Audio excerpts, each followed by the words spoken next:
سبح لله ما في السماوات وفي الأرض والعزيز الحكيم. يا أيها الذين آمنوا لم تقولون ما لا تفعلون. يا أيها الذين آمنوا لم تقولون ما لا تفعلون. كبر مقتا عند الله أن تقولوا ما لا تفعلون.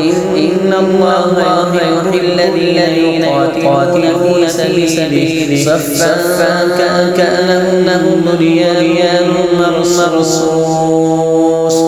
وإذ قال موسى لقومه يا قوم لم تؤذونني وقد أني رسول الله إليكم فلما زاغوا أزاغ الله قلوبهم والله لا يهدي القوم الفاسقين. وإذ قال عيسى ابن مريم يا بني إسرائيل إني رسول الله إليكم مصدقا لما بين يدي من التوراة ومبشرا برسول يأتي من بعد اسمه أحمد.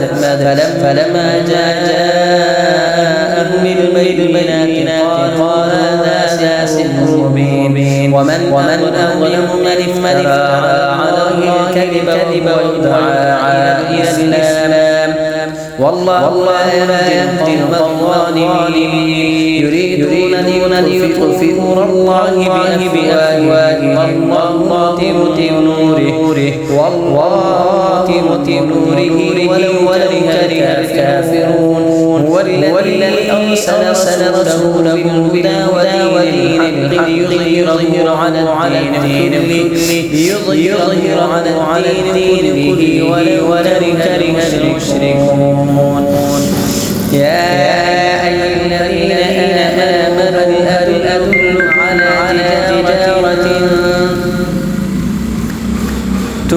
تنجيكم من عذاب أليم تؤمنون بالله ورسوله وتجاهدون في سبيله بأموالكم وأنفسكم ذلك خير لكم إن كنتم تعلمون. يغفر لكم ذنوبكم ويدخلكم جنات تجري تحتها الأنهار ويدخلكم جنات تجري تحتها الأنهار ومساكن طيبة في جنات عدن.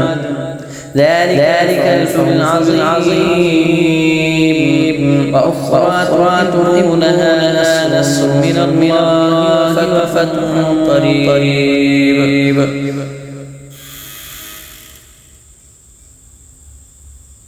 وبشر المؤمنين.